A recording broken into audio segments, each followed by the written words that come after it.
the world of sports. Let's talk to Matt in the car phone. Matt, what's going on? Hey, guys. How are you? Hello, Matt. What's happening? I had two questions, a Met question and a Yankee question, if I may. Yes, go ahead. The Met question was Duaner Sanchez, if he's healthy or not. We don't know yet. How do we know that, Matt? We'll find out. They say he looks good, but, I mean, we got a ways to go. All right. The second question, I guess, Mike, is addressed to you. Good. What made you do such a major flip-flop on Clemens? On who? Clemens. What do you mean?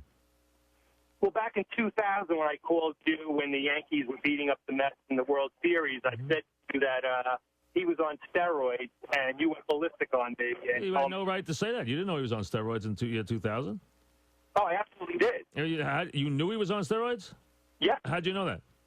Because someone I know. I don't want to hear that, but you had no proof. Why didn't you go public with it? Why didn't you take it to the DA or something if you knew he was on steroids? I mean, you're calling the year 2000. No one knew he was on steroids. Then you were making an accusation. You didn't know anything. Well, when I said it to you, you said it's impossible. I didn't say it was impossible. I said I probably said to you at the time you had no proof that he was on steroids, and you didn't. Mike, I have it on tape that you absolutely said it. You taped the conversation back in 2000.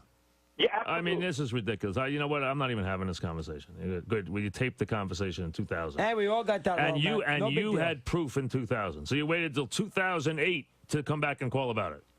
No big deal. Give me a break, please. We all got the steroids thing wrong. I mean, please. I don't want to talk about steroids now, no less, of talk about them back in 2000 when you were one of 4,000 Met fans who called and said that Clemens was in a roid rage. To this day, you don't know that Clemens was in a roid rage. Even if you said you know he did steroids, you still don't know he was in a roid rage that night. How would you prove that? Can't prove it, but boy, it certainly sounds good. It sure looks like one, but how would you prove that he was in a roid rage that night? You couldn't prove it even today, 8 years later, that he was in a roid rage that night. Here's Brian.